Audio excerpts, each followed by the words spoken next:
Você ouve agora audiolivro Os Exilados da Capela, por Edgar Armon. Apresentação: o conhecimento da pré-história ressente-se de documentação, não só por sua antiguidade, como pelas destruições feitas do pouco que, atravessando séculos, chegou às gerações posteriores. A Biblioteca de Alexandria, por exemplo, que reuniu mais de 700 mil volumes sobre o passado da civilização, foi destruída, parte pelos romanos de César em 47 a.C. e pelos muçulmanos no século VII. Houve destruição na China em 240 a.C., em Roma no século III, no México, Peru e Espanha no século XVI, na Irlanda e no Egito no século XVIII. E não foram queimadas pelo clero de Barcelona, na Espanha, em nossos dias, em praça pública, as obras da codificação espírita recebida através de Allan Kardec? Pode-se dizer que as fogueiras e os saques representaram, na longa noite da Idade Média, portas que se fecharam fortemente para o conhecimento de tudo quanto ocorrera no passado da humanidade, sobretudo na pré-história. Alguma coisa que se salvou dessas destruições na parte devida aos homens tem vindo agora à luz do sol, como aconteceu em 1947 com os documentos chamados do Mar Morto. Este trabalho de levantamento do passado está recebendo agora um forte impulso por parte de devotados investigadores, na forma de publicações literário-científicas, animadas de um interesse que não se esgota. Este livro, editado pela primeira vez em 1951, filia-se a esse setor de publicações, conquanto se refira, na realidade, a assuntos espirituais e religiosos, imigrações de espíritos vindos de outros orbes, afundamento de continentes lendários e transferência de conhecimentos, ou melhor, de tradições espirituais do Ocidente para o Mediterrâneo há milênios. É um livro pioneiro na utilização didático-doutrinária desses conhecimentos, incluídos pelo autor nos programas da Escola de Aprendizes do Evangelho, da Iniciação Espírita, fundada em 1950, destinada a promover a culturação de todos aqueles que desejam realizar sua espiritualização na linha iniciática cristã, nos moldes estabelecidos pela doutrina dos Espíritos. A terceira edição vem a público com revisão ortográfica e atualização de dados históricos e técnicos. São Paulo, janeiro de 1999. A editora.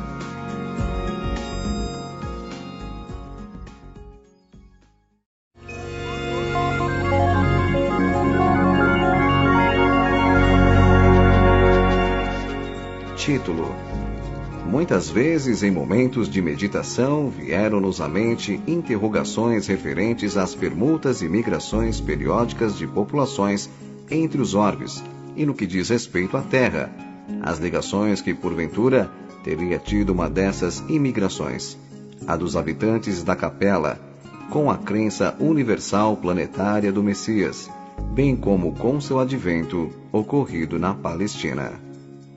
A resposta a estas perguntas íntimas aqui está, em parte, contida segundo um dado ponto de vista. É o argumento central desta obra, escrita sem nenhuma pretensão subalterna, mas unicamente para satisfazer o desejo tão natural de quem investiga a verdade, de auxiliar a tarefa daqueles que se esforçaram no mesmo sentido. Não há aqui que tenha valor em si mesmo, quanto à autoria do trabalho, salvo o esforço de coligir e comentar, de forma, aliás, muito pouco ortodoxa, dados espaços e complementares, existentes aqui e ali, para com eles erigir esta síntese espiritual da evolução do homem planetário. O autor.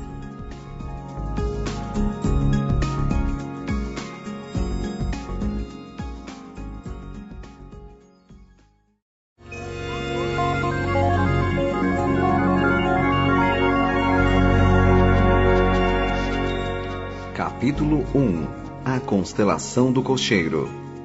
Nos mapas zodiacais que os astrônomos terrestres compulsam em seus estudos, observa-se desenhada uma grande estrela na constelação do Cocheiro, que recebeu na Terra o nome de Cabra ou Capela.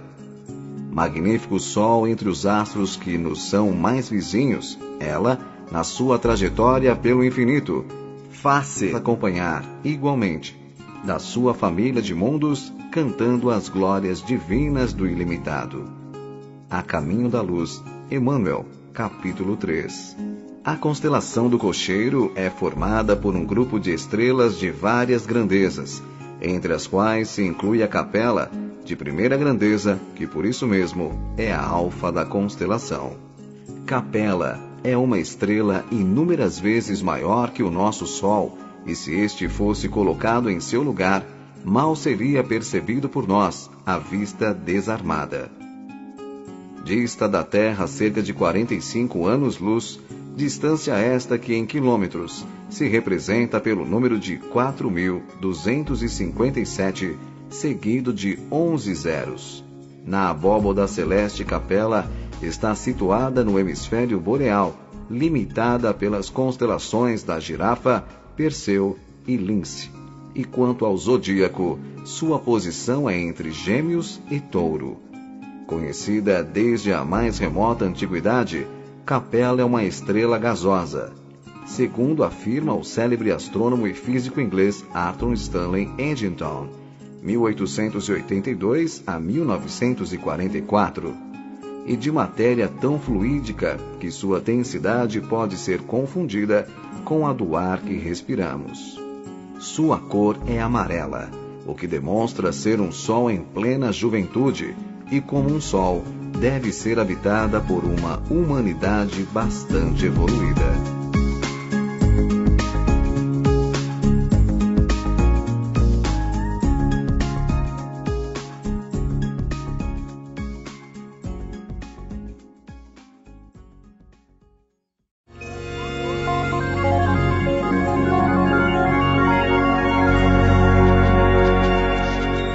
Capítulo 2. As Revelações Espíritas. A doutrina espírita é realmente uma fonte de ensinamentos, não só no que respeita à imortalidade da alma e suas reencarnações periódicas, as condições de vida nos planos invisíveis que apresenta com detalhes jamais revelados, ao conhecimento do ego e das hierarquias espirituais, às sutilíssimas intercorrências kármicas, ao intercâmbio dos seres habitantes dos diferentes mundos e os processos mediante os quais se opera, como também ao complexo e infinito panorama da vida cósmica, que como uma imensa fonte, escachoa e turbilhona no eterno transformismo, que caracteriza e obriga a evolução de seres e de coisas. Tudo isto, em verdade, pode ser também encontrado, de forma mais ou menos clara ou velada, nos códigos religiosos ou nas filosofias que o homem vem criando ou adotando, no transcurso do tempo, como resultado de sua ânsia de saber e necessidade imperativa de sua alma, sedenta sempre de verdades. Tudo tem sido revelado gradativamente, em partes pelo Mestre Divino ou pelos missionários que ele tem enviado de tempos a tempos ao nosso orbe, para auxiliar o homem no seu esforço evolutivo, revelações essas que se dilataram enormemente e culminaram com os ensinamentos de sua boca e a exemplificação de sua vida, quando aqui desceu, pela última vez, neste mundo de misérias e maldades, para redimi-lo. Sobre os que habitavam a terra de sombra e de morte, resplandeceu uma luz. Por outro lado, a ciência materialista, estudando as células, comparando os tipos, escavando a terra e devassando os céus, tem conseguido estabelecer uma série de conclusões inteligentes e justas, de seu ponto de vista, para explicar as coisas, compreender a vida e definir o homem. Porém, somente em nossos dias, pela palavra autorizada dos espíritos do plano invisível, que vieram tornar realidade no momento preciso as promessas do Paracleto, é que, então, a revelação se alargou com clareza e detalhes, à medida que nossos espíritos, tardos ainda e imperfeitos, têm sido capazes de comportá-la. Cumpre-se assim, linha por linha, a misericordiosa promessa do Cristo de nos orientar e esclarecer, quando disse: Eu rogarei ao Pai, e Ele vos dará outro Consolador, para que fique convosco para sempre, o Espírito de verdade, que o mundo não pode receber porque não o vê nem o conhece. Mas vós o conheceis, porque habita convosco e estará em vós. Ainda um pouco, e o mundo não me verá mais, porém, vós me vereis, porque eu vivo, e vós vivereis. Não vos deixarei órfãos, voltarei para vós. Ainda tenho muitas coisas para vos dizer, mas não as podeis suportar agora. Porém, quando vier aquele Espírito de verdade, ele vos ensinará todas as coisas, e vos guiará em toda a verdade. Sim, não nos deixaria órfãos, e realmente não nos tem deixado. Já é grande e precioso acervo de verdades de caráter geral que nos tem sido trazido, principalmente após o advento da terceira revelação pela mediunidade, e sobretudo nos terrenos da moral e das revelações espirituais entre os mundos. Porém, é necessário também que se diga que nesse outro setor, mais transcendente, dos conhecimentos cósmicos, um imenso horizonte ainda está escondido por detrás da cortina do ainda é cedo, e somente com o tempo e com a ascensão na escada evolutiva poderá o homem desvendar os apaixonantes e misteriosos arcanos da criação divina.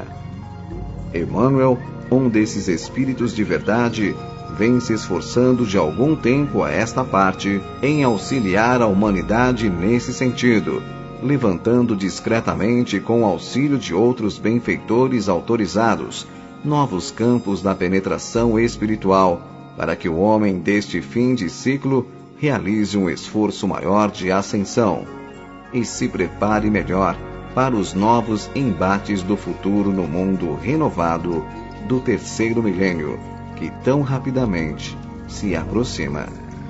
Assim sabemos agora que esta humanidade atual foi constituída, em seus primórdios, por duas categorias de homens, a saber, uma retardada, que veio evoluindo lentamente através das formas rudimentares da vida terrena, pela seleção natural das espécies, ancedendo trabalhosamente da inconsciência para o instinto e deste para a razão.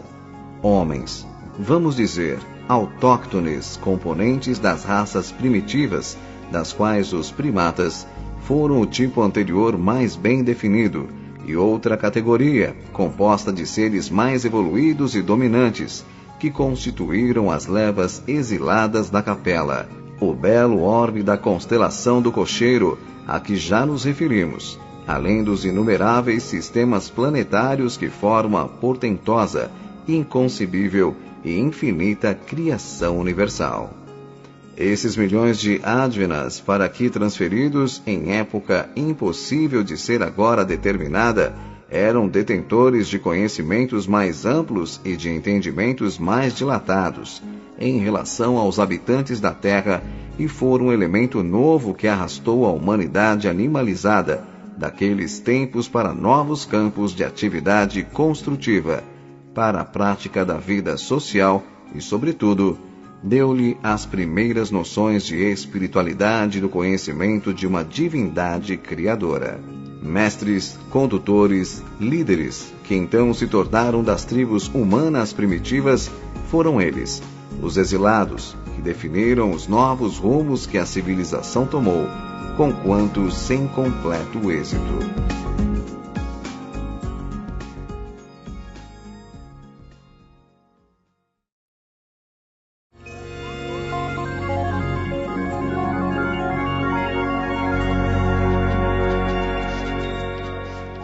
Capítulo 3. Os 3 ciclos. Para melhor metodização do estudo que vamos fazer deste tão singular e interessante assunto, julgamos aconselhável dividir a história da vida humana na Terra em 3 períodos ou ciclos que, muito embora diferentes das classificações oficiais, nem por isso, todavia, representam discordância em relação a elas. Adotamos uma divisão arbitrária unicamente por conveniência didática, segundo um ponto de vista todo pessoal. É a seguinte: primeiro ciclo começa no ponto em que os prepostos do Cristo, já vendo determinados tipos dos seres dos 3 reinos inferiores e terminado as experimentações fundamentais para a criação do até hoje misterioso tipo de transição entre os reinos animal e humano, apresentaram como espécime padrão, adequado às condições de vida no planeta, esta forma corporal crucífera, símbolo da evolução pelo sofrimento que, aliás, com ligeiras modificações, se reflete no sistema sideral de que fazemos parte e até onde se estende a autoridade espiritual de Jesus Cristo, o sublime arquiteto e divino diretor planetário. O ciclo prossegue com a evolução, no astral do planeta, dos espíritos que formaram a primeira raça-mãe. Depois, com a encarnação dos homens primitivos na segunda raça-mãe, suas sucessivas gerações e selecionamentos periódicos para aperfeiçoamentos etnográficos, na terceira e na quarta, com a migração de espíritos vindos da capela. Corrupção moral subsequente e expurgo da terra, com os cataclismos que a tradição espiritual registra. Segundo ciclo. Inicia-se com as massas sobreviventes desses cataclismos, atravessa toda a fase consumida com a formação de novas e mais adiantadas sociedades humanas e terminava com a vinda do Messias Redentor. Terceiro ciclo. Começa no Gólgota, com o último ato de sacrifício do Divino Mestre e vem até nossos dias, devendo encerrar-se com o advento do terceiro milênio em pleno aquário, quando a humanidade sofrerá novo expurgo, que é o predito por Jesus nos seus ensinamentos, anunciado desde antes pelos profetas hebreus, simbolizado por João no Apocalipse e confirmado pelos emissários da terceira revelação, época em que se iniciará na Terra um período de vida moral mais perfeito, para tornar realidade os ensinamentos contidos nos evangelhos cristãos.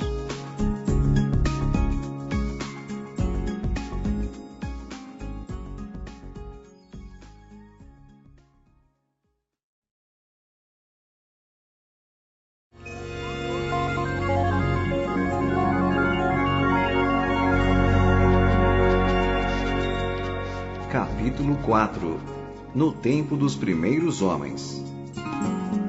Hoje não mais se ignora que os seres vivos, suas formas, estrutura, funcionamento orgânico e vida psíquica, longe de serem efeitos sobrenaturais ou fruto de acasos, resultam de estudos, observações e experimentações de longa duração, realizados por entidades espirituais de elevada hierarquia, colaboradoras diretas do Senhor, na formação e no funcionamento regular, sábio e metódico da criação divina.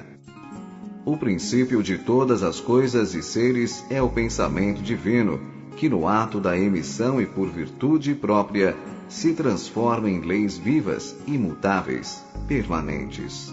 Entidades realmente divinas, como intérpretes ou melhor, executoras dos pensamentos do Criador, utilizam-se do Verbo, que é o pensamento fora de Deus, e pelo Verbo plasmam o pensamento na matéria.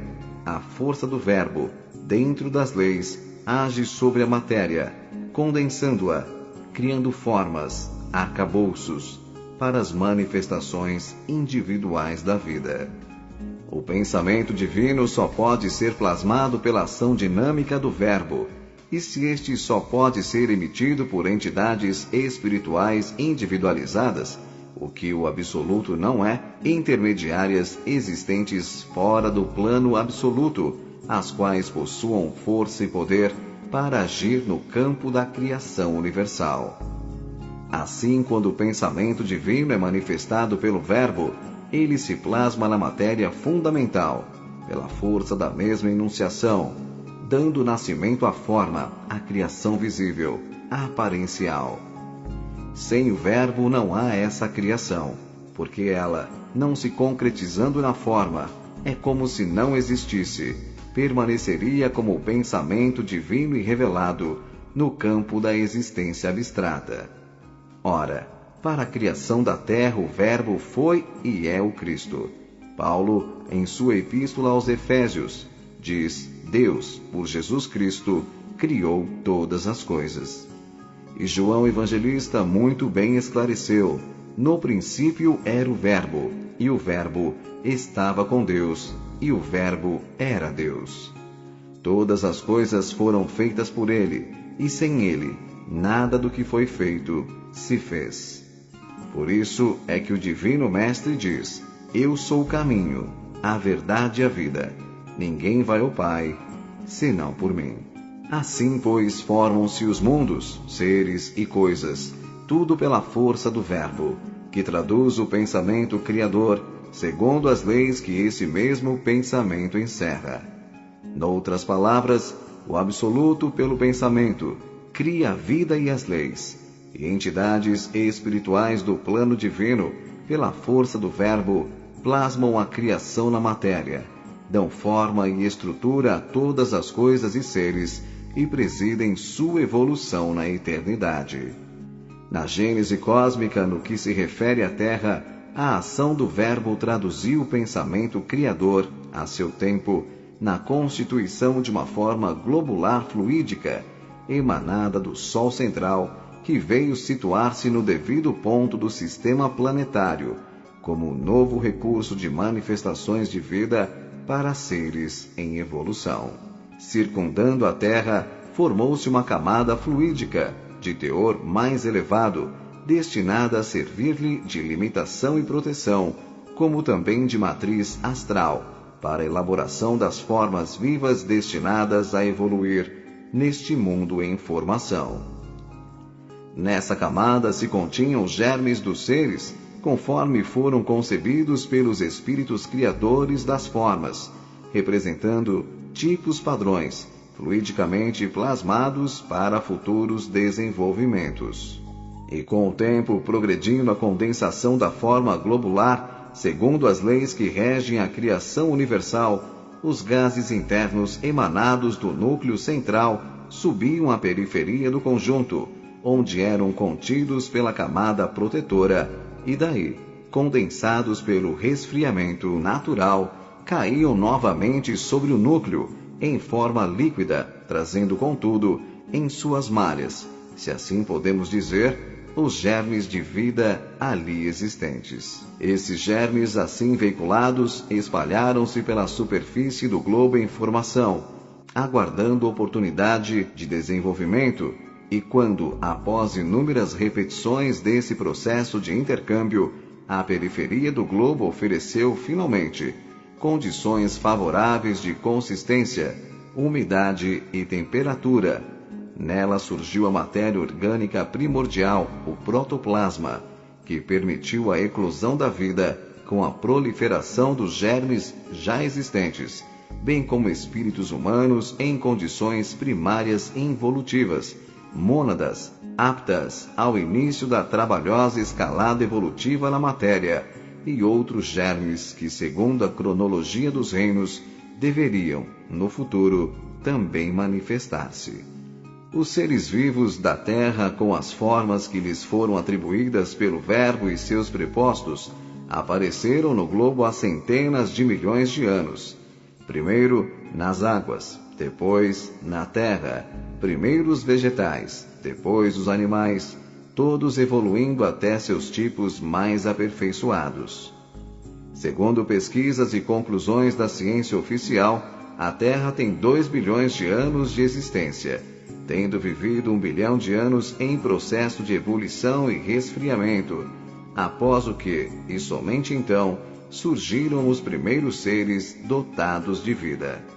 Até Louis Pasteur, 1822 a 1895, químico e biólogo francês, a opinião firme dos cientistas sobre a origem dos seres era a teoria da geração espontânea, segundo a qual os seres nascem espontânea e exclusivamente de substâncias materiais naturais, como, por exemplo, larvas e micróbios nascendo de elementos em decomposição.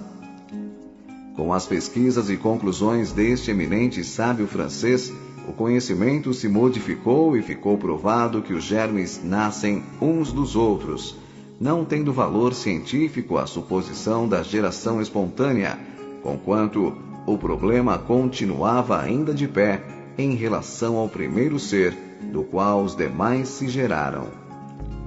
Em 1935, o bioquímico americano Wendell Meredith Stanley, 1904 a 1971, isolou um micróbio incomparavelmente mais primitivo que qualquer dos demais conhecidos até então, e que se reproduzia, mesmo depois de submetido ao processo de cristalização. Como até então nenhum ser vivo pudera ser cristalizado e continuar a viver, daí se concluiu que o ser em questão era um intermediário entre a matéria inerte e a matéria animada pela vida.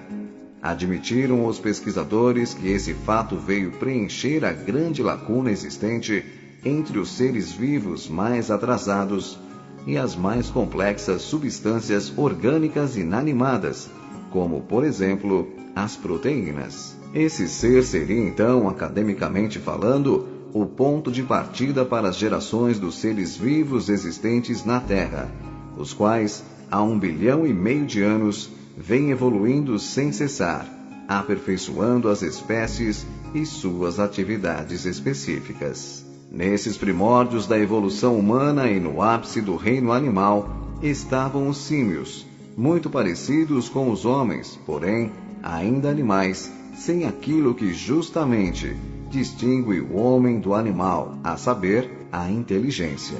Deste ponto em diante, por mais que investigasse a ciência, não conseguiu localizar um tipo intermediário de transição, bem definido entre o animal e o homem.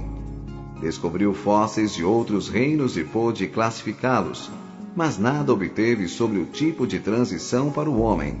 Todo o esforço se reduziu na exumação de 2 ou 3 crânios encontrados algures, que foram aceitos a título precário, como pertencentes a este tipo desconhecido e misterioso a que nos estamos referindo. Realmente, em várias partes do mundo, foram descobertos restos de seres que, após exames acurados, foram aceitos como pertencentes a antepassados do homem atual. Segundo a ciência oficial, quando o clima da Terra se amenizou, em princípios do Mioceno, uma das 4 grandes divisões da área terciária, isto é, o período geológico que antecedeu o atual, e os antigos bosques tropicais começaram a ceder lugar aos prados verdes, os antigos seres vivos que moravam nas árvores foram descendo para o chão, e aqueles que aprenderam a caminhar, erguidos, formaram a estirpe da qual descende o homem atual. Entre esses últimos que conseguiram erguer-se, prevaleceu um tipo, que foi chamado procônsul, mais ou menos há 25 milhões de anos, o qual era positivamente um símio. E os tipos foram evoluindo até que mais ou menos há 1,5 milhão de anos surgiram as espécies mais aproximadas do tipo humano.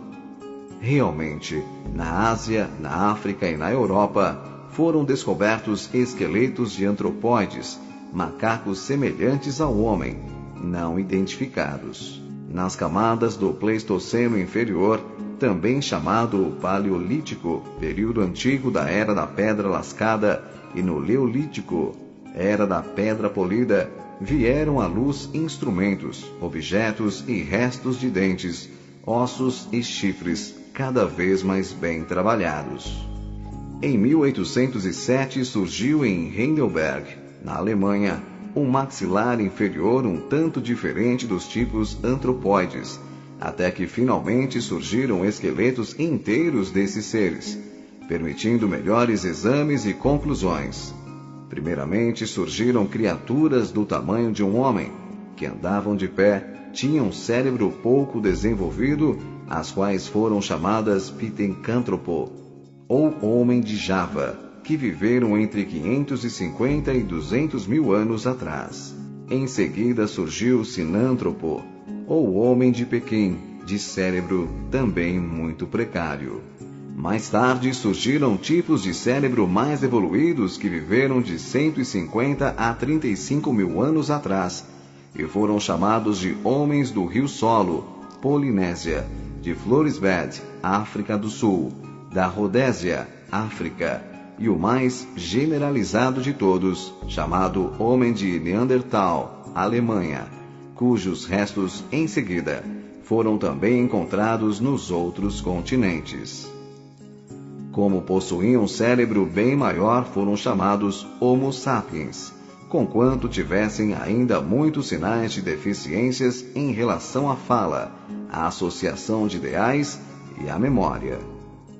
O Neandertal foi descoberto em camadas do Pleistoceno médio, mas logo depois, no Pleistoceno superior, surgiram esqueletos de corpo inteiro e de atitude vertical, como por exemplo o tipo negroide de Grimaldi, o tipo branco do Cro-Magnon, pertencente à quarta raça, Atlante, e o tipo Chancelad. E, por fim, foram descobertos os tipos já bem desenvolvidos chamados Homens de Swanscombe, Inglaterra, o de Cangeira, África, e o de Fontchevad, França, todos classificados como Homo sapiens sapiens, isto é, homens verdadeiros. Ainda hoje existem na Rodésia, África, tipos semelhantes ao Neandertal, que levam vida bestial e possuem crânio dolicocéfalo, ovalado, com diâmetro transversal menor que o diâmetro longitudinal. Esses tipos, estudados e classificados pela ciência, conquanto tenham servido de base para suas investigações e conclusões, não valem todavia como prova da existência do tipo de transição. Na realidade, a ciência ignora a data e o local do aparecimento do verdadeiro tipo humano, como também ignora qual o primeiro ser que pode ser considerado como tal.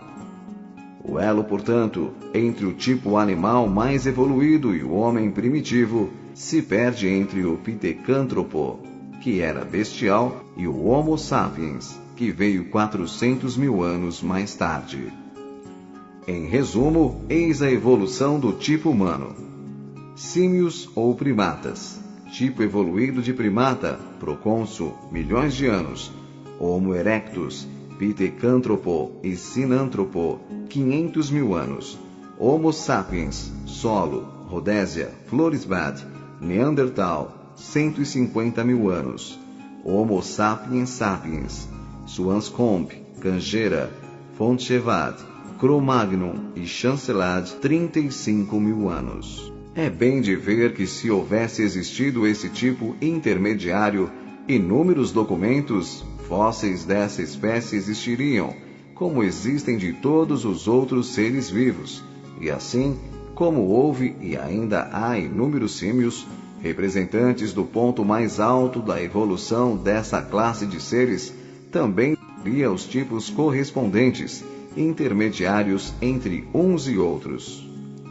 Se a ciência, até hoje, não descobriu esses tipos intermediários, é porque eles realmente não existiram na Terra.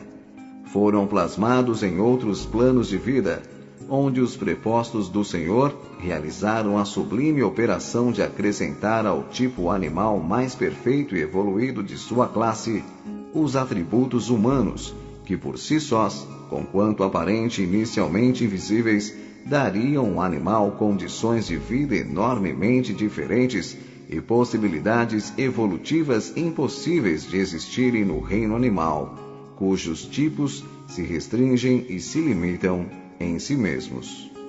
Sobre assunto de tão delicado aspecto, ouçamos o que diz o instrutor Emmanuel, em comunicação recebida em 1937 pelo médium Francisco Cândido Xavier, e que transcrevemos em leteres. Amigos, que a paz de Jesus descanse sobre vossos corações. Segundo estudos que pude efetivar em companhia de elevados mentores da espiritualidade, posso dizer-vos francamente que todas as formas vivas da natureza estão possuídas de princípios espirituais. E princípios que evoluem da alma fragmentária até a racionalidade do homem. A razão, a consciência, a noção de si mesmo, constituem na individualidade a súmula de muitas lutas e de muitas dores em favor da evolução anímica e psíquica dos seres. O processo, portanto, da evolução anímica se verifica através de vidas cuja multiplicidade não podemos imaginar, nas nossas condições de personalidades relativas, vidas essas que não se circunscrevem ao reino nominal, mas que representam o transunto das mais variadas atividades em todos os reinos da natureza. Todos aqueles que estudaram os princípios de inteligência dos considerados absolutamente racionais, grandes benefícios produziram, no objetivo de esclarecer esses sublimes problemas do drama infinito do nosso progresso pessoal.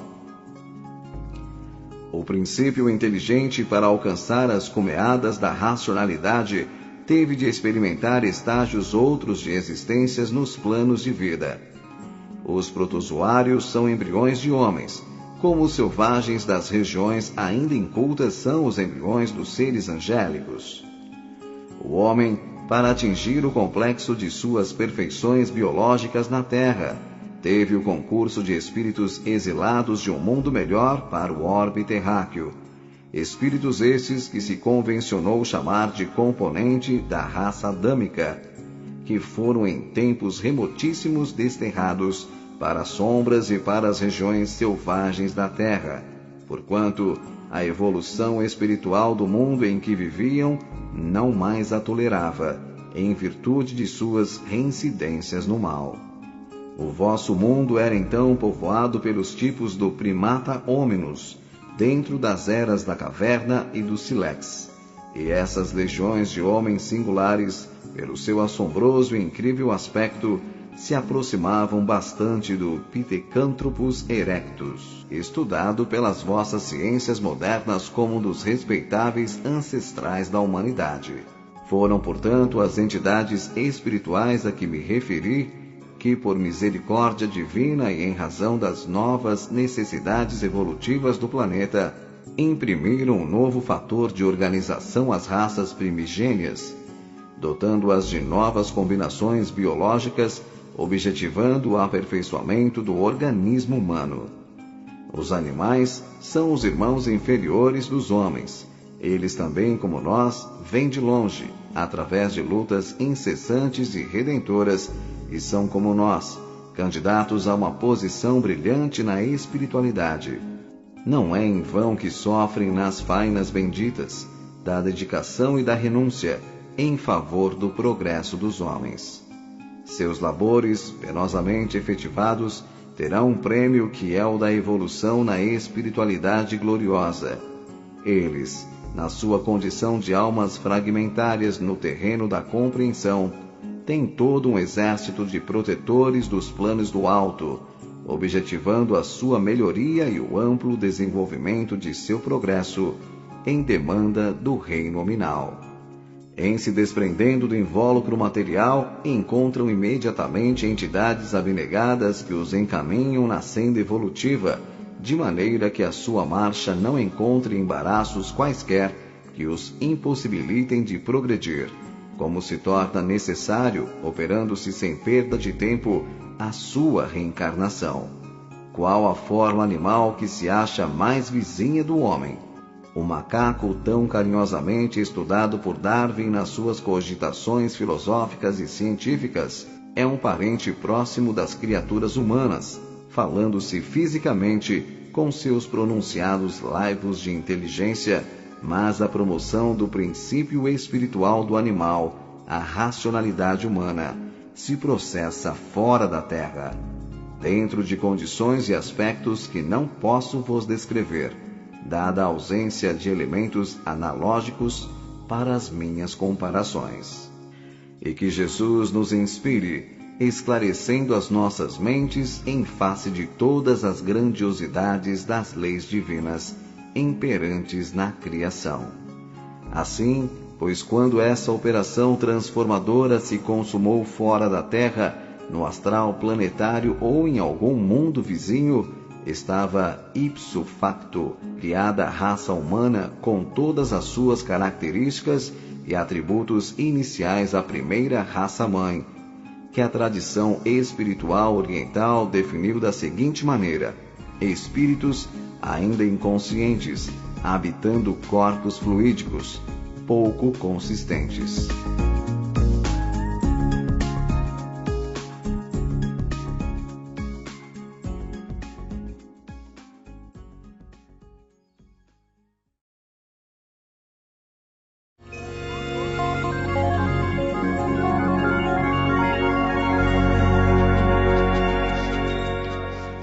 Capítulo 5.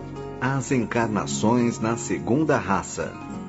Quando cessou o trabalho de integração de espíritos animalizados nesses corpos fluídicos e terminaram sua evolução, aliás muito rápida nessa raça padrão, o planeta se encontrava nos fins de seu terceiro período geológico e já oferecia condições de vida favoráveis para seres humanos encarnados. Já de muitos seus elementos materiais estavam estabilizados e o cenário foi julgado apto a receber o Rei da Criação.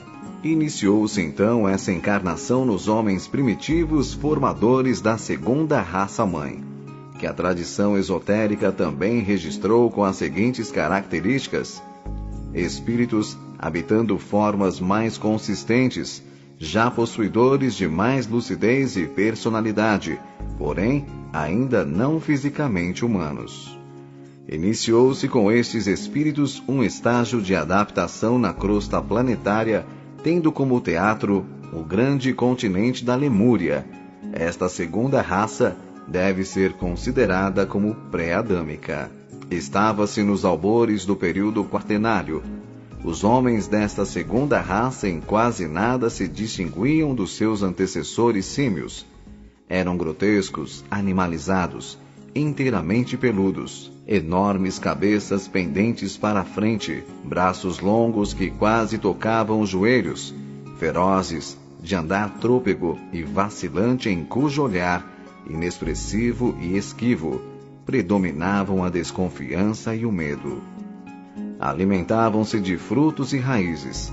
Viviam isolados, escondidos nas matas e nas rochas, fugindo uns dos outros, vendo nas feras que os rodeavam por toda a parte seres semelhantes a eles mesmos, e procriando-se instintivamente sem preocupação de estabelecerem entre si laços de afeto ou de intimidade permanente. Quem olhasse então o mundo não diria que ele já era habitado por seres humanos.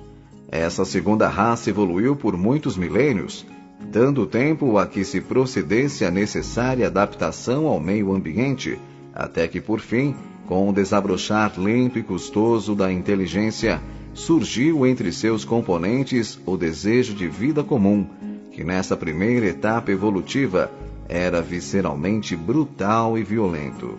Os ímpetos do sexo nasceram de forma terrivelmente bárbara, e os homens saíam furtivamente de seus antros escuros para se apoderarem pela força de companheiras inconscientes e indefesas, com as quais geravam filhos que se criavam por si mesmos, ao redor do núcleo familiar, como feras. Com o correr do tempo, entretanto, essa proliferação desordenada e o agrupamento forçado de seres do mesmo sangue obrigaram os homens a procurar habitações mais amplas e cômodas, que encontraram em grutas e cavernas naturais, nas bases das colinas ou nas anfractuosidades das montanhas. Sua inteligência ainda não bastava para a idealização de construções mais apropriadas, e assim surgiram os trogloditas da Idade da Pedra, em cujos olhos, porém, já a esse tempo, luziam os primeiros fulgores do entendimento e cujos corações já de alguma forma se abrandavam ao calor dos primeiros sentimentos humanos. Eis como eles foram vistos pelo espírito de João, o evangelista, em comunicação dada na Espanha, nos fins do século passado. Adão ainda não tinha vindo, porque eu via um homem, 2 homens, muitos homens, e no meio deles não via Adão, e nenhum deles conhecia Adão. Eram os homens primitivos, esses que meu espírito absorto contemplava. Era o primeiro dia da humanidade. Porém, que humanidade, meu Deus! Era também o primeiro dia do sentimento, da vontade da luz, mas de um sentimento que apenas se diferenciava da sensação, de uma vontade que apenas desvanecia as sombras do instinto. Primeiro que tudo, o homem procurou o que comer. Após, procurou uma companheira. Juntou-se com ela e tiveram filhos. Meu espírito não via o homem do paraíso. Via muito menos que o homem, coisa pouco mais que um animal superior. Seus olhos não refletiam a luz da inteligência. Sua fronte desaparecia sob o cabelo áspero e rijo da cabeça. Sua boca, desmensuradamente aberta, prolongava-se para diante. Suas mãos pareciam com os pés e frequentemente tinham o emprego destes. Uma pele pilosa e rija cobria suas carnes duras e secas, que não dissimulavam a fealdade do esqueleto. Oh, se tivesses visto, como eu, o homem do primeiro dia, com seus braços magros e esquálidos caídos ao longo do corpo, e com suas grandes mãos pendidas até os joelhos, vosso espírito teria fechado os olhos para não ver e procuraria o sono para esquecer. Seu comer era como devorar. Bebia baixando a cabeça e submergindo os grossos lábios nas águas. Seu andar era pesado e vacilante, como se a vontade não intervisse. Seus olhos vagavam sem expressão pelos objetos, como se a visão não lhe refletisse em sua alma. E seu amor e seu ódio, que nasciam de suas necessidades satisfeitas ou contrariadas, eram passageiros como as impressões, que se estampavam em seu espírito e grosseiros, como as necessidades em que tinham sua origem. O homem primitivo falava, porém, não como o homem. Alguns sons guturais, acompanhados de gestos, os precisos para responder às suas necessidades mais urgentes. Fugia da sociedade e buscava a solidão. Ocultava-se da luz e procurava indolentemente nas trevas a satisfação de suas exigências naturais. Era escravo do mais grosseiro egoísmo. Não procurava alimento senão para si. Chamava a companheira em épocas determinadas, quando eram mais imperiosos os desejos da carne, e satisfeito o apetite, retraía-se de novo à solidão sem mais cuidar da prole.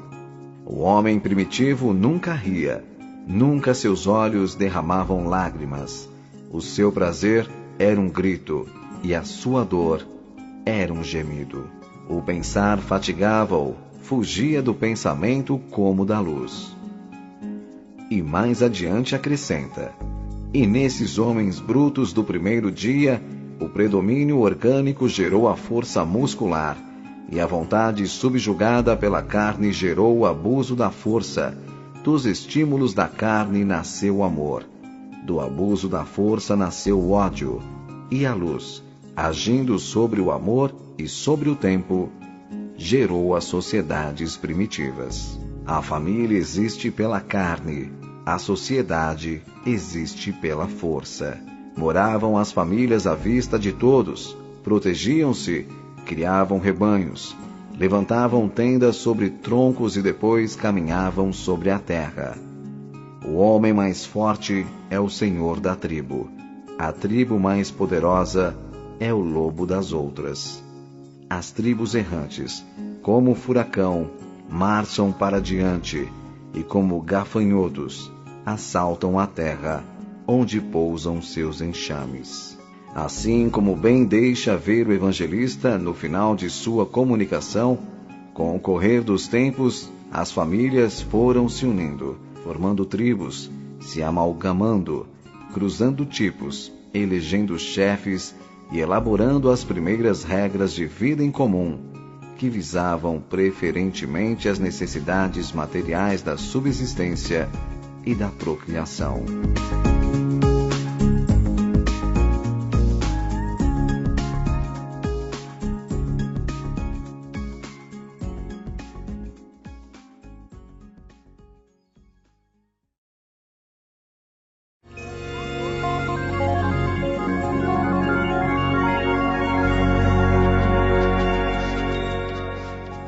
Capítulo 6. A terceira raça-mãe. Estava-se no período em que a ciência oficial denomina Era da Pedra Lascada, em que o engenho humano, para seu uso e defesa, se utilizava do sílex como arma primitiva e tosca.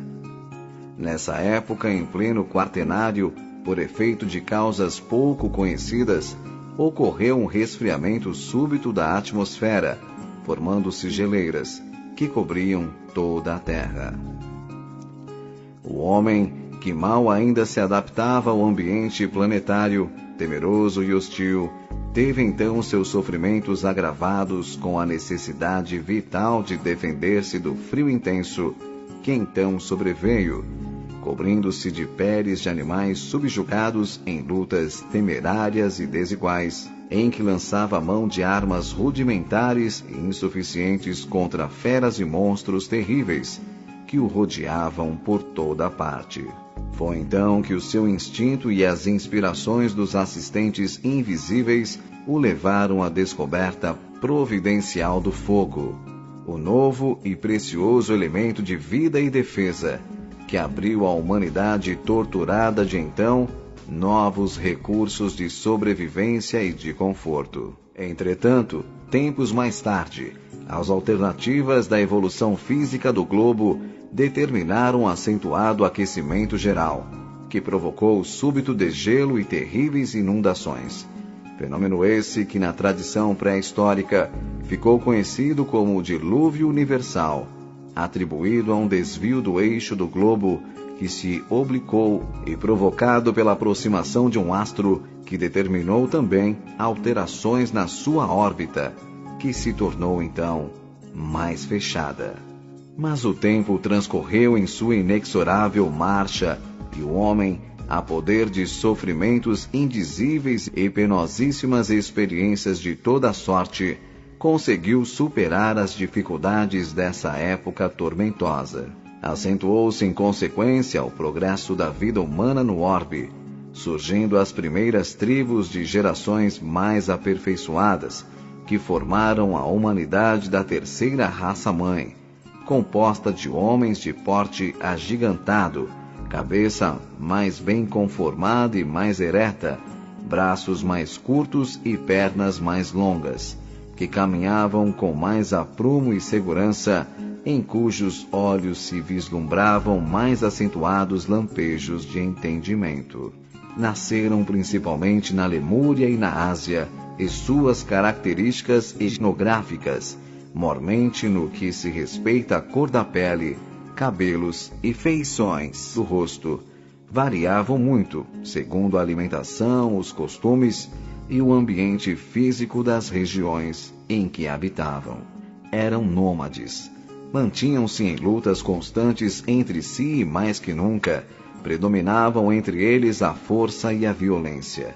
A lei do mais forte prevalecendo para a solução de todos os casos, problemas ou divergências que entre eles surgissem. Todavia, formavam já sociedades mais estáveis e numerosas do ponto de vista tribal, sobre as quais dominavam sob o caráter de chefes ou patriarcas, aqueles que fisicamente houvessem conseguido vencer todas as resistências e afastar toda a concorrência. Do ponto de vista espiritual ou religioso, essas tribos eram ainda absolutamente ignorantes e já de alguma forma fetichistas, pois adoravam, por temor ou superstição instintiva, fenômenos que não compreendiam imagens grotescas representativas, tanto de suas próprias paixões e impulsos nativos, como de forças maléficas ou benéficas, que ao seu redor se manifestavam perturbadoramente. Da mesma comunicação de João Evangelista a que já nos referimos, transcrevemos aqui mais os seguintes evocativos períodos. Depois do primeiro dia da humanidade, o corpo do homem aparece menos feio, menos repugnante à contemplação de minha alma. Sua fronte começa a debuxar-se na parte superior do rosto, quando o vento açoita e levanta as ásperas melenas que a cobrem. Os seus olhos são mais vivos e transparentes, o seu nariz é mais afilado e levantado, e a sua boca é menos proeminente. Seus braços são menos longos e esquálidos, suas carnes menos secas, suas mãos menos volumosas e com dedos mais prolongados, os ossos do esqueleto mais arredondados, mais bem dispostos aos movimentos das articulações. Maior elasticidade existe nos músculos e mais transparência na pele que cobre todo o corpo. No seu olhar se reflete o primeiro raio de luz intelectual, como um primeiro despertar do seu espírito adormecido. No seu caminhar, já menos lerdo e vacilante, adivinha-se a ação inicial da vontade, o princípio das manifestações espontâneas. Procura a mulher e não mais a abandona. Assiste-lhe no nascimento dos filhos, com quem reparte o calor e o alimento. O sentimento começa a despertar-lhe.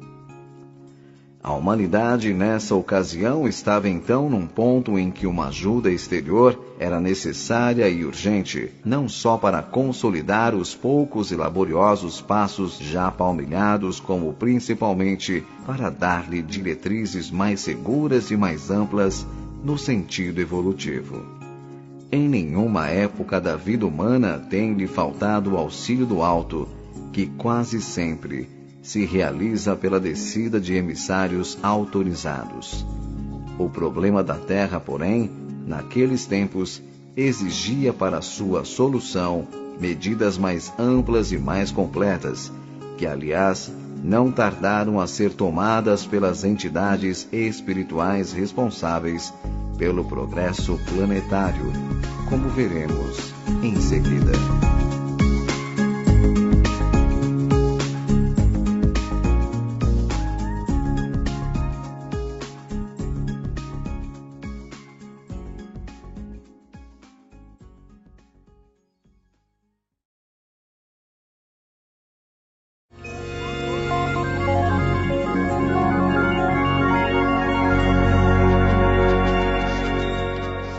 Capítulo 7.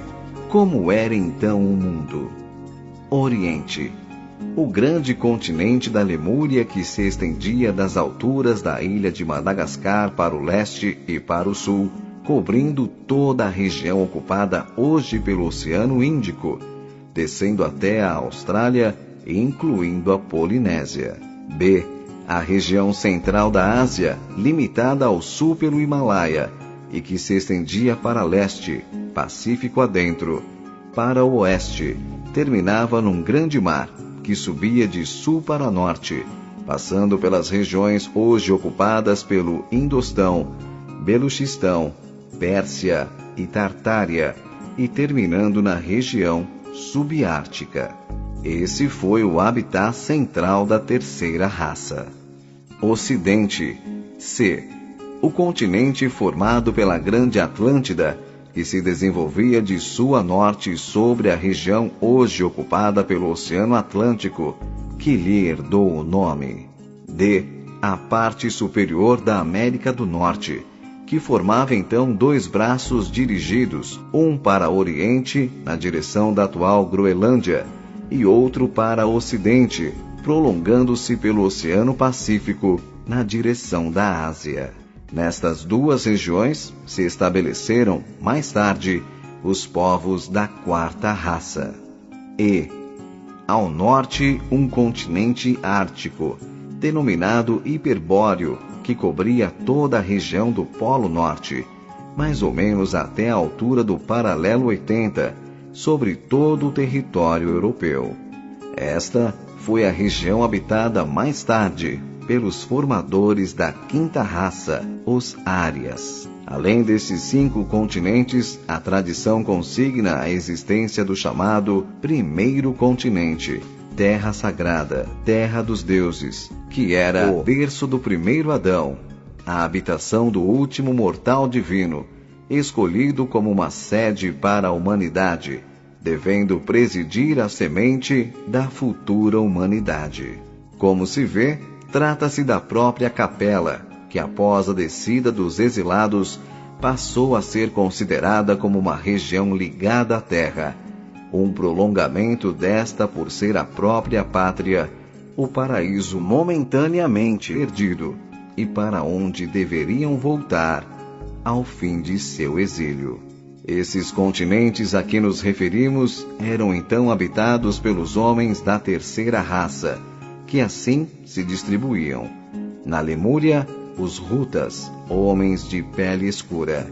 Na Ásia, os mongóis, de pele amarelada.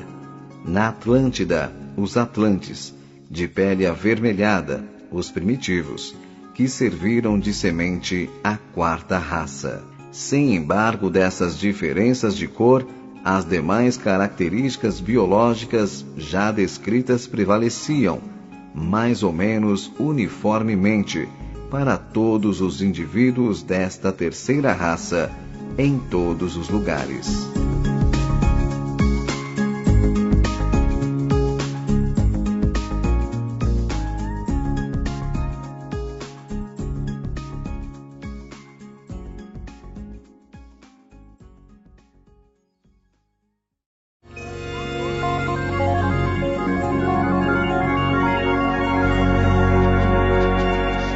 Capítulo 8. A sentença divina. E em meio ciclo evolutivo da terceira raça, cujo núcleo mais importante e numeroso se situava na Lemúria, quando nas esferas espirituais foi considerada a situação da Terra e resolvida a imigração para ela de populações de outros orbes mais adiantados, para que o homem planetário pudesse receber um poderoso estímulo e uma ajuda direta na sua árdua luta pela conquista da própria espiritualidade. A escolha, como já dissemos, recaiu nos habitantes da capela. Eis como Emmanuel, o espírito de superior hierarquia, tão estreitamente vinculado agora ao movimento espiritual da pátria do Evangelho, inicia a narrativa desse impressionante acontecimento. Há muitos milênios, um dos orbes do cocheiro que guarda muitas afinidades com o globo terrestre atingira a culminância de um dos seus extraordinários ciclos evolutivos. Alguns milhões de espíritos rebeldes lá existiam, no caminho da evolução geral, dificultando a consolidação das penosas conquistas daqueles povos cheios de piedade e de virtudes. E após outras considerações, acrescenta: as grandes comunidades espirituais, diretoras do cosmo, deliberaram então localizar aquelas entidades pertinazes no crime aqui na terra longínqua. Dá-nos, pois, assim, Emmanuel, com estas revelações de tão singular natureza, as premissas preciosas de conhecimentos espirituais transcendentes, relativos à vida planetária. Conhecimentos estes, já de alguma forma focalizados pelo codificador, que abrem perspectivas novas e muito dilatadas à compreensão de acontecimentos históricos, que de outra forma, como muitos outros têm sucedido, permaneceriam na obscuridade, ou melhor, das hipóteses, não passariam de lendas. Aliás, essa permuta de populações entre orbes afins de um mesmo sistema sideral, e mesmo de sistemas diferentes, ocorre periodicamente, sucedendo sempre a expurgos de caráter seletivo, como também é fenômeno que se enquadra nas leis gerais da justiça e da sabedoria divinas, porque vem permitir reajustamentos oportunos, retomadas de equilíbrio, harmonia e continuidade de avanços evolutivos para as comunidades de espíritos habitantes dos diferentes mundos. Por outro lado, é a misericórdia divina que se manifesta, possibilitando a reciprocidade do auxílio, a permuta de ajuda e de conforto, o exercício, enfim, da fraternidade para todos os seres da criação. Os escolhidos neste caso foram os habitantes da capela, que, como já foi dito, deviam dali ser expurgados por terem se tornado incompatíveis com os altos padrões de vida moral, já atingidos pela evoluída humanidade daquele orbe. Resolvida, pois, a transferência, os milhares de espíritos atingidos pela irrecorrível decisão foram notificados do seu novo destino e da necessidade de sua reencarnação em planeta inferior. Reunidos no plano etéreo daquele orbe, foram postos na presença do Divino Mestre para receberem o estímulo da esperança e a palavra da promessa, que lhes serviriam de consolação e de amparo nas trevas dos sofrimentos físicos e morais que lhes estavam reservados por séculos. Grandioso e comovedor foi então o espetáculo daquelas turbas de condenados, que colhiam os frutos dolorosos de seus desvarios, segundo a lei imutável da eterna justiça. Eis como Emmanuel, no seu estilo severo e eloquente, descreve a cena. Foi assim que Jesus recebeu, à luz do seu reino de amor e de justiça, aquela turba de seres sofredores e infelizes. Com a sua palavra sábia e compassiva, exortou aquelas almas desventuradas à edificação da consciência pelo cumprimento dos deveres de solidariedade e de amor, no esforço regenerador de si mesmas. Mostrou-lhes os campos de lutas que se desdobravam na terra, envolvendo-as no halo bendito de sua misericórdia e de sua caridade sem limites. Abençoou-lhes as lágrimas santificadoras, fazendo-lhes sentir os sagrados triunfos do futuro e prometendo-lhes a sua colaboração cotidiana e a sua vinda no porvir.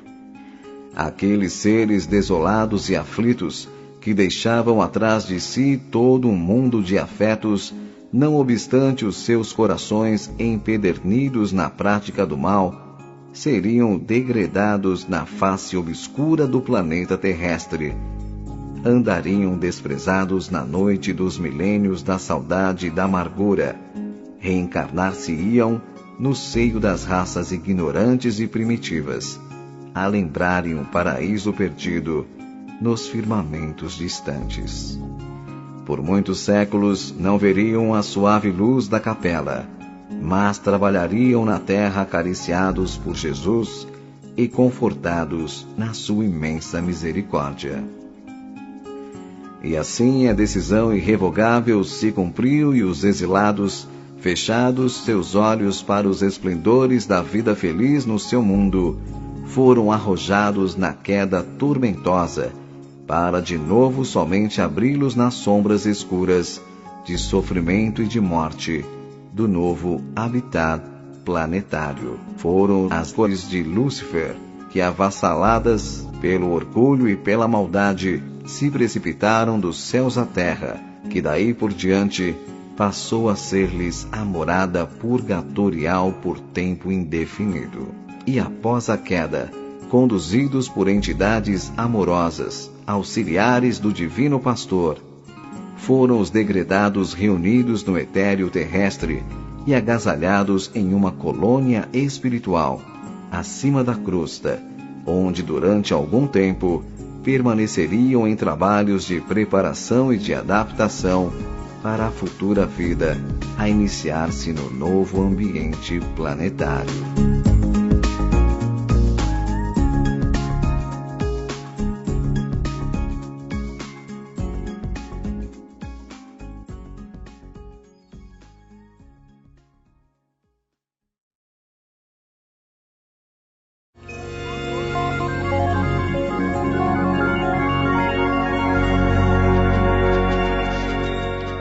Capítulo 9. As reencarnações punitivas. A esse tempo, os prepostos do Senhor haviam conseguido selecionar, em várias partes do globo, e no seio dos vários povos que o habitavam, núcleos distintos e apurados de homens primitivos em cujos corpos, já biologicamente aperfeiçoados, devia iniciar-se a reencarnação dos capelinos. Esses núcleos estavam localizados no Oriente, no Planalto do Pamir, no centro-norte da Ásia e na Lemúria, e no Ocidente entre os primitivos Atlantes e entre todos os chineses, mongóis, eram os mais adiantados, como confirma Emmanuel quando diz: quando se verificou a chegada das almas proscritas da capela, em épocas remotíssimas, já a existência chinesa contava com uma organização regular, oferecendo os tipos mais homogêneos e mais selecionados do planeta, em face dos remanescentes humanos primitivos. Suas tradições já andavam, de geração em geração, construindo as obras do porvir. E acrescenta: inegavelmente o mais prístino foco de todos os surtos evolutivos do globo é a China milenária.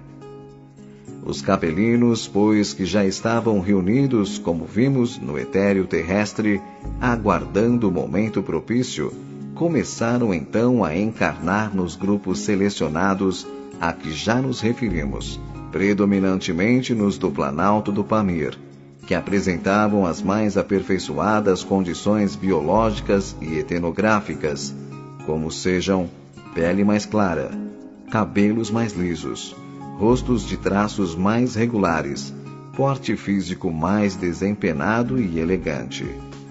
A respeito dessa miscigenação, a narrativa de Emmanuel, se bem que de um ponto de vista mais geral, não deixa, contudo, de ser esclarecedora. Diz ele: aquelas almas aflitas e atormentadas encarnaram-se proporcionalmente nas regiões mais importantes, onde se haviam localizado as tribos e famílias primitivas, descendentes dos primatas. E com a sua reencarnação no mundo terreno estabeleciam-se fatores definitivos e da história etnológica dos seres. Dessa forma, pois, é que se formaram nessas regiões os primeiros núcleos raciais da nova civilização em perspectiva, que dali foram se espalhando em sucessivos cruzamentos por todo o globo, máxime no Oriente, onde habitava a terceira raça, em seus mais condensados agrupamentos. Ouçamos agora novamente o evangelista descrever esse acontecimento, numa visão retrospectiva de impressionadora e poética beleza. Donde vieram esses homens, novos no meio dos homens? A terra não lhes deu nascimento, porque eles nasceram antes de ela ser fecunda. No meio dos homens antigos da terra, descubro homens novos, meninos, mulheres e varões robustos. Donde vieram esses homens que nasceram antes da fecundidade da terra? Em cima e ao redor da terra rodopiam os céus e os infernos, como sementes de geração e de luz. O vento sopra para onde o impulsa a mão que criou a sua força, e o espírito vai para onde o chama o cumprimento da lei. Os homens novos que descubro entre os homens antigos da terra, os quais nasceram antes desta ser fecunda, vêm a ela em cumprimento de uma lei e de uma sentença divina. Eles vêm de cima, pois vêm envoltos em luz, e a sua luz é um farol para os que moram nas trevas da terra. Se, porém, seus olhos e suas frontes desprendem luz, nos semblantes eles trazem a estigma da maldição. São árvores de pomposa folhagem, mas privadas de frutos, arrancadas e lançadas fora do paraíso, onde a misericórdia as havia colocado e donde as desterrou por algum tempo.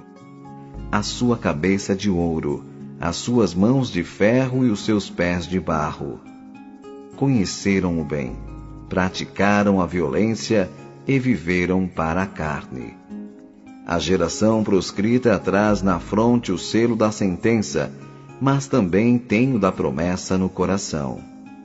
Tinham pecado por sabedoria e orgulho, e seu entendimento obscureceu-se. A obscuridade foi a sentença do entendimento ensoberbado, e a luz, a promessa da misericórdia que subsiste e subsistirá. Bem-aventurados os que choram por causa das trevas e da condenação, e cujos corações não edificam moradas, nem levantam tendas. Porque serão peregrinos no cárcere, e renascerão para morar perpetuamente, de geração em geração, nos cimos onde não há trevas, porque recuperarão os dons da misericórdia na consumação. A descida dessa raça maior causou, como era natural, no que respeita à vida de seus habitantes primitivos, sensível modificação no ambiente terrestre, que ainda mal refeito das convulsões telúricas que assinalaram os primeiros tempos de sua formação geológica, continuava, entretanto, sujeito a profundas alterações e flutuações de ordem geral. Como já dissemos, toda mudança de ciclo evolutivo acarreta profundas alterações, materiais e espirituais, nos orbes em que se dão, nos céus, na terra e nas águas. Há terríveis convulsões, deslocamentos, subversões de toda a ordem com dolorosos sofrimentos para todos os seus habitantes. Logo, após os primeiros contatos que se deram com os seres primitivos e reencarnados os capelinos nos tipos selecionados já referidos, verificou-se de pronto tamanha dessemelhança e contraste, material e intelectual, entre essas duas espécies de homens, que sentiram aqueles imediatamente a evidente e assombrosa superioridade dos Advenas, que passaram logo a ser considerados super-homens, semideuses, filhos de Deus, como diz a Gênese mosaica, e, como é natural, a dominar e dirigir os terrícolas. Formidável impulso em consequência foi então imprimido à incipiente civilização terrestre em todos os setores de suas atividades primitivas. De trogloditas habitantes de cavernas e de tribos selvagens, aglomeradas em palafitas, passaram então os homens, sob o impulso da nova direção, a construir cidades nos lugares altos, mais defensáveis e mais secos, em torno das quais as multidões aumentavam dia a dia. Tribos nômades se reuniam aqui e ali, formando povos e nações, com territórios já agora mais ou menos delimitados, e com o correr do tempo, definiram-se as massas etnográficas com as diferenciações asseguradas pelas sucessivas e bem fundamentadas reproduções da espécie. Adotaram-se costumes mais brandos e esboçaram-se os primeiros rudimentos das leis. Os povos, que então saíam da era da pedra polida, estabeleceram os fundamentos da indústria com a utilização, se bem que incipiente, dos metais, foi-se assegurando aos poucos a base de uma consciência coletiva, e os homens, pelas experiências já sofridas e pelo crescente despertar da razão, ainda que embrionária, iniciaram uma tentativa de organização social em um novo e mais promissor período de civilização. Enfim, naquela paisagem primitiva e selvagem, que era realmente um cadinho combusto de forças em ebulição, definiram-se os primeiros fundamentos da vida espiritual planetária.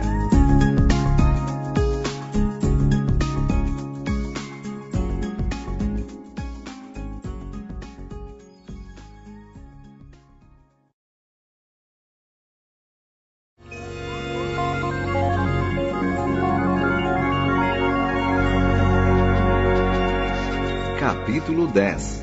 Tradições espirituais da descida. Não existe que saibamos nos arquivos do conhecimento humano que nos dê desse fato remotíssimo de tão visceral interesse, a saber, o da miscigenação de raças pertencentes a orbes siderais diferentes. Revelação tão clara e transcendente como essa que nos vem pelos emissários da doutrina espírita, tanto como consta em seus primeiros anúncios da codificação kardeciana e das comunicações subsequentes de espíritos autorizados, como agora desta narrativa impressionante de Emmanuel, que estamos a cada passo citando. Realmente, perlustrando os anais da história, das ciências, das religiões e das filosofias, vemo-las inçadas de relatos, enunciados e afirmativas emitidos por indivíduos inspirados, que impulsionaram, impeliram o pensamento humano, desde os albores do tempo em todas as partes do mundo, conceitos, concepções que representam um colossal acervo de conhecimentos de toda espécie e natureza. Mas em nenhum desses textos a cortina foi jamais levantada tão alto para deixar ver como esta humanidade se formou no nascedouro, segundo as linhas espirituais da questão. O espírito humano, por isso mesmo, e por força dessa ignorância primária, foi se deixando desviar por alegorias, absorver e fascinar por dogmas inaceitáveis, teorias, idealizações de toda sorte, muitas realmente não passando de fantasias extravagantes ou elucubrações cerebrais alucinadas. Todavia, neste particular que nos interessa agora, nem tudo se perdeu da realidade. E buscando-se no fundo da trama, muitas vezes inextricável e quase sempre alegórica dessas tradições milenárias, descobrem-se aqui e ali filões reveladores das mais puras gemas que demonstram não só a autenticidade, como também a exatidão dos detalhes desses empolgantes acontecimentos históricos, que estão sendo trazidos a lume pelos mensageiros do Senhor nos dias que correm. Assim, compulsando-se a tradição religiosa dos hebreus, verifica-se que o livro apócrifo de Enoque diz, em certo trecho, no capítulo 6:21, houve anjos, chamados veladores, que se deixaram cair do céu para amar as filhas da terra. E quando os anjos, os filhos do céu, as viram, por elas se apaixonaram e disseram entre si, vamos escolher esposas da raça dos homens e procriemos filhos. Então seu chefe Samiasa lhes disse, talvez não tenhais coragem para efetivar esta resolução, e eu ficarei sozinho responsável pela vossa queda. Mas eles lhe responderam, juramos de não nos arrepender e de levar a efeito a nossa intenção. E foram 200 deles que desceram sobre a montanha de Armon. A partir de então, esta montanha foi denominada Armon, que quer dizer Montanha do Juramento. Desses consórcios, nasceram gigantes que oprimiram os homens. Eis os nomes dos chefes desses anjos que desceram. Samiasa, que era o primeiro de todos. Uraque-Baramel, Azibimel, Tamiel, Ramuel, Danel, Amarazaki, Azequiel, Saracnial, Azael, Armes, Batraal, Anami, Zeveleel, Sansaveel, Ertrael, Turel, Jumiael e Arazial. Eles tomaram esposas com as quais viveram, ensinando-lhes a magia, os encantamentos e a divisão das raízes e das árvores. Amarazaki ensinou todos os segredos dos encantamentos. Batraal foi o mestre dos que observam os astros. Asquiel revelou os signos e Azael revelou os movimentos da lua. Este livro de Enoque, anterior aos de Moisés, é também muito citado pelos exegetas da antiguidade e pelo apóstolo Judas Tadeu em sua epístola, versículo 14, e dá, pois, testemunho deste acontecimento. Enoque, no velho hebraico, significa iniciado. Falam dele Orígenes, Procópio, Tertuliano, Lactâncio, Justino, Irineu de Leão, Clemente de Alexandria e outros santos católicos. Os maniqueus o citavam a miúdo e Eusébio diz que sua obra intitulada Preparação do Cristo no Espírito do Evangelho, que Moisés, no Egito, aprendeu com esse livro de Enoque. No século XVIII, o explorador escocês Jaime Bruce, 1730 a 1794, descobriu um exemplar dele na Abissínia, mais tarde traduzido para o inglês pelo arcebispo Lawrence. Os etíopes, que são os medianitas da Bíblia, também dizem que Moisés abeberou-se nesse livro, que lhe fora ofertado por seu sogro, o sacerdote Jetro, e que dele se valeu para escrever a Gênese. Os Jubileus, outro livro muito antigo dos hebreus, acrescenta que os veladores vieram à terra para ensinar aos homens a vida perfeita, mas acabaram seduzidos pelas mulheres encarnadas. Este livro, também conhecido como a Pequena Bíblia, é considerado ainda mais antigo que o próprio Velho Testamento. Na mesma tradição dos hebreus, vemos que Moisés, o filho de Termutes e sacerdote do templo de Mênfis, que veio à terra com a missão de fundar com esse povo escravo, após sua libertação, a religião monoteísta e a nação de Israel, para que no seu seio, único então considerado preferível, descesse mais tarde ao planeta o Messias Redentor. Também se referiu ao transcendente fato e consignou na sua Gênese para que a posteridade fosse assegurado mais este testemunho de sua autenticidade. Realmente velado embora pela cortina da alegoria, lá está o acontecimento descrito, na primeira parte da narrativa, quando o profeta conta a criação do primeiro homem, sua queda e ulterior expulsão do paraíso do Éden. Esse mesmo empolgante sucesso histórico, Emmanuel agora nos relata, 4 milênios após, de forma objetiva e quase minudente, conquanto cingindo-se unicamente ao aspecto espiritual do problema.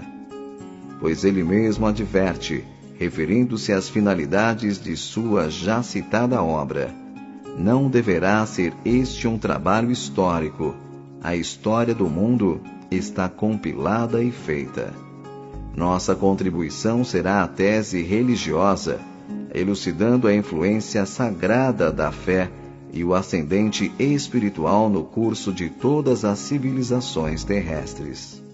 No capítulo em que descreve os antepassados do homem e pondo em evidência a significação simplesmente simbólica, mas autêntica, dos textos bíblicos, ele pergunta: onde está Adão?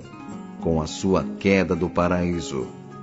Debalde nossos olhos procuram aflitos essas figuras legendárias com o propósito de localizá-las no espaço e no tempo.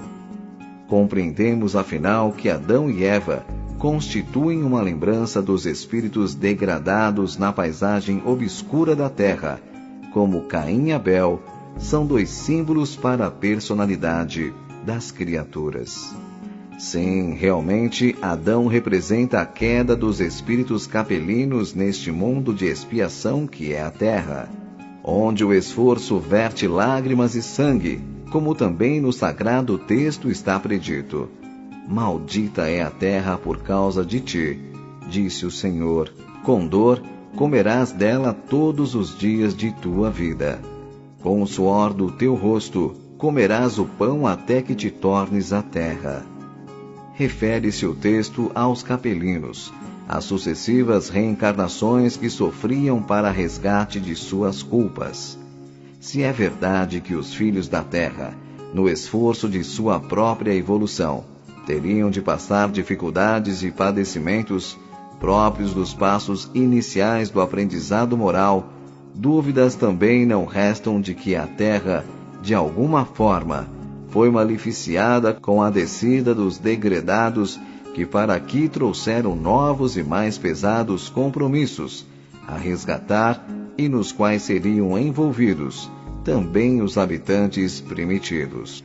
Compreendemos, pois, pelos textos citados, que as gerações de Adão formam as chamadas raças adâmicas, vindas da capela, designação que o esoterismo dá, segundo seus pontos de vista, aos espíritos que formaram a primeira raça-mãe, na fase em que, não possuindo corpo, forma e vida, não podiam encarnar na crosta planetária, o que é muito diferente. O esoterismo adota esta suposição para poder explicar a vida da mônada espiritual da sua fase evolutiva. Mas como temos explicado, para nós essa fase cessa no reino mineral, e a partir daí a mônada começa sua evolução, não no astral terreno, mas adstrita ou integrada, mais ou menos nos reinos inferiores, mineral, vegetal e animal.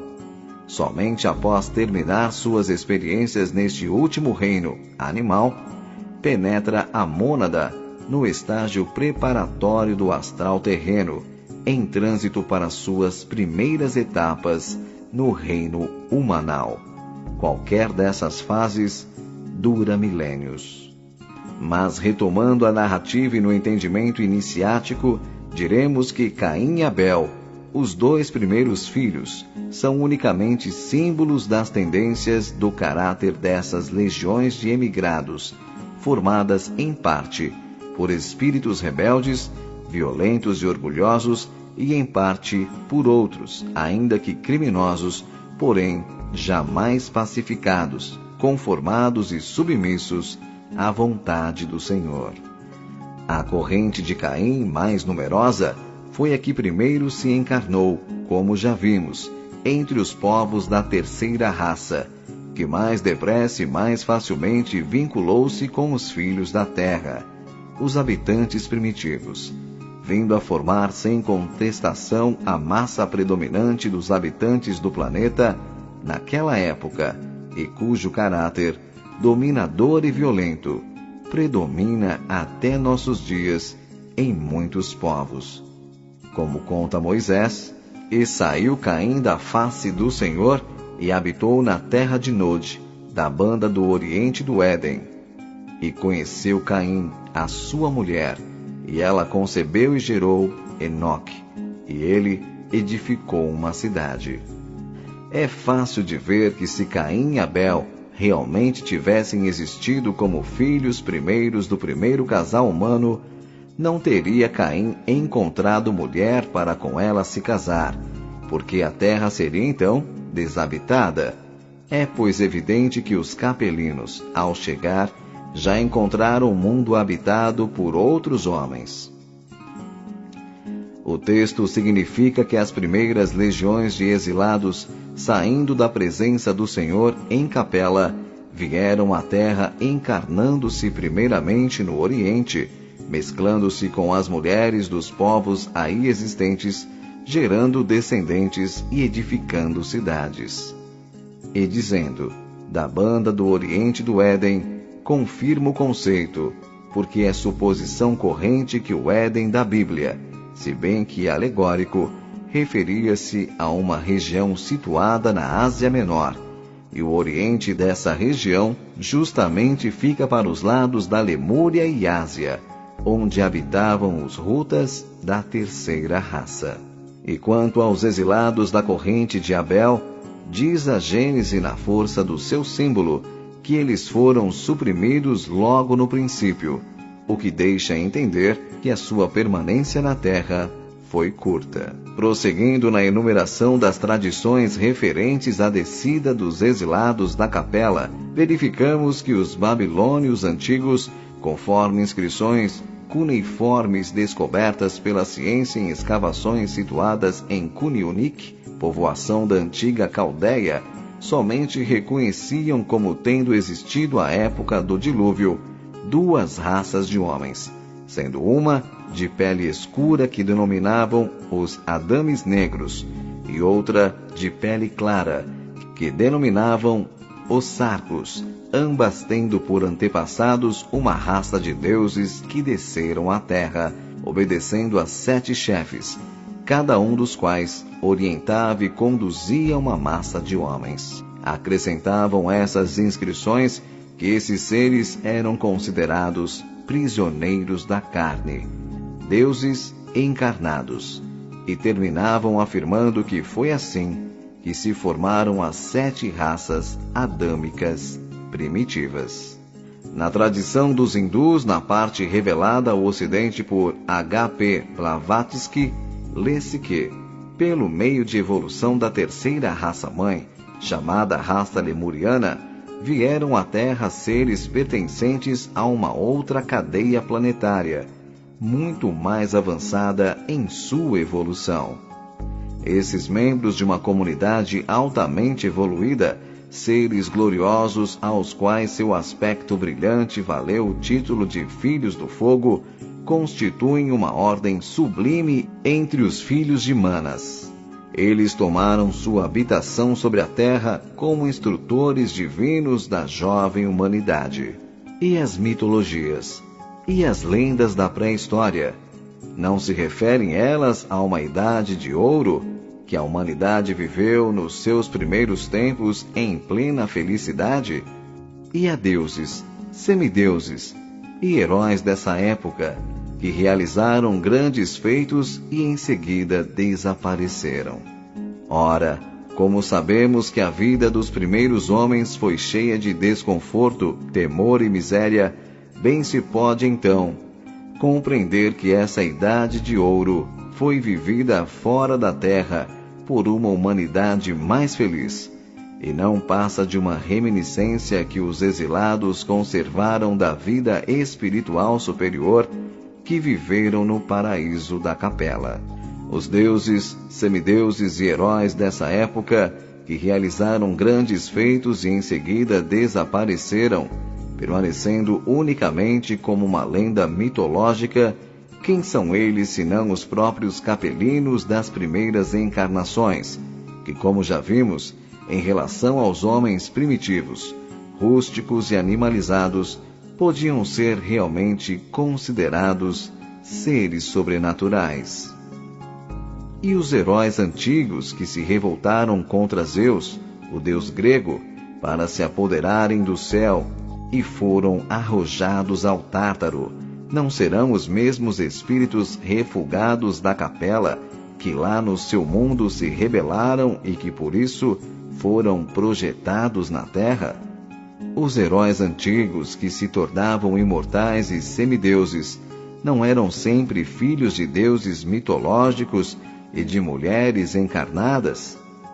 Pois esses deuses são os capelinos que se ligaram às mulheres da terra.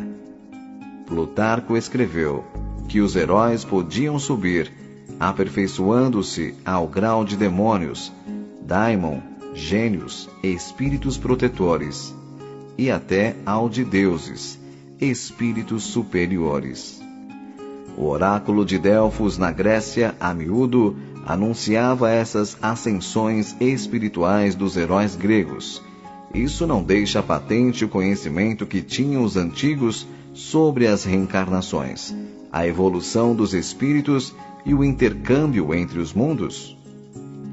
Uma lenda dos índios Pahut, da América do Norte, conta que o deus Imano disputou com outro e foi expulso do céu, tornando-se um gênio do mal. Lendas mexicanas falam de um deus, Sota, que se rebelou contra o ente supremo e foi arrojado à terra, como também de gênios gigantescos, os Quinanuns, que tentaram apoderar-se do universo e foram eliminados.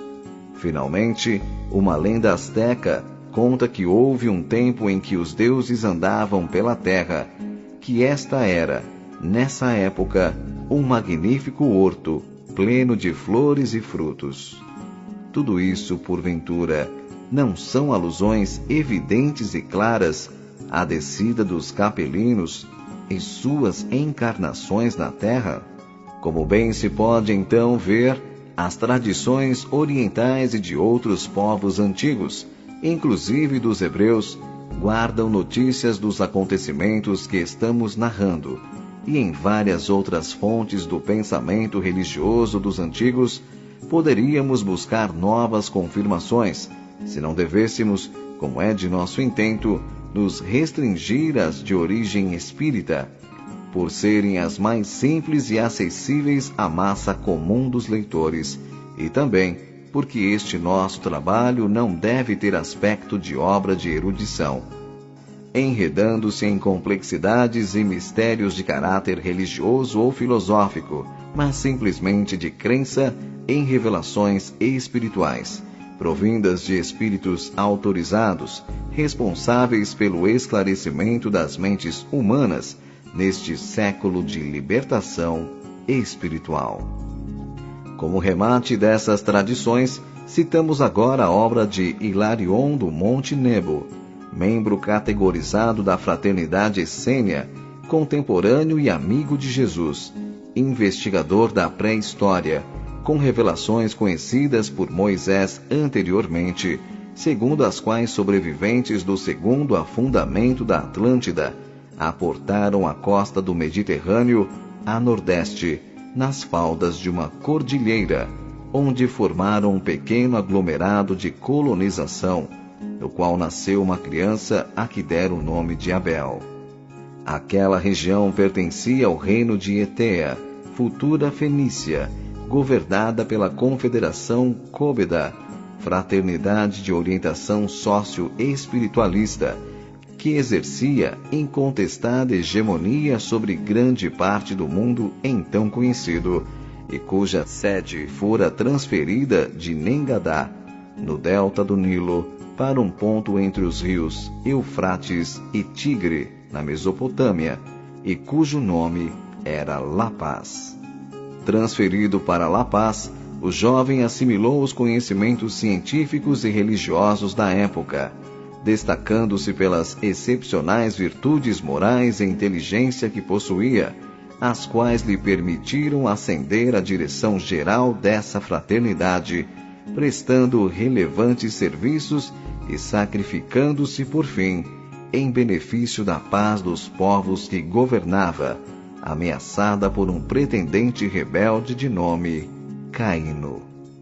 Abel, pelas suas virtudes e sacrifício, foi considerado um verdadeiro missionário divino, o sexto da série, entre Krishna, o quinto, e Moisés, o sétimo, antecessores de Buda e de Jesus. Seja como for, qualquer das tradições aqui citadas indica o encadeamento natural e lógico dos fatos e das civilizações sequentes e desfaz o mito de Adão, primeiro homem, do qual Deus retirou uma costela para lhe dar uma companheira, quando a própria Bíblia relata que nesse tempo havia outras mulheres no mundo, como uma das quais, aliás, o próprio Caim fugiu para se casar. Moisés, que conhecia a verdade, estabeleceu esse mito devido à ignorância e imaturidade espiritual do povo que salvara da escravidão no Egito, com o qual deveria formar uma nação monoteísta. São também absurdas e inaceitáveis as referências bíblicas sobre o Moisés sanguinário e contraditório. Versão esta que, como se pode facilmente perceber, convinha a dominação religiosa do povo hebreu pelo clero do seu tempo. Essa fraternidade Cóbeda formou uma civilização avançada do ponto de vista espiritual, mas com a morte de Abel, degenerou na instituição dos faraós arquipoderosos do Egito, dominadores e déspotas, que a seu tempo também degeneraram. O mesmo ocorreu com os Flâmines, na Índia, sacerdotes do Krishna. Com a morte deste missionário, continuaram a influir no meio ambiente, mas, degenerando no sentido religioso, concorreram a formar o regime de castas e poderes fracionados que até hoje existem. É regra já firmada pela experiência que, após realizar a finalidade espiritual a que se propuseram, as organizações iniciáticas redentoras deveriam encerrar suas atividades, como fizeram os essênios na Palestina. Após a morte de Jesus, não deveriam fundir-se com a sociedade que decorresse de suas atividades missionárias, porque não poderiam conservar sua pureza e elevada condição. Para se perpetuarem, teriam de aliar-se à nova ordem de coisas, quase sempre com base na força, passando por cima das leis espirituais do amor universal que vieram estabelecer na Terra.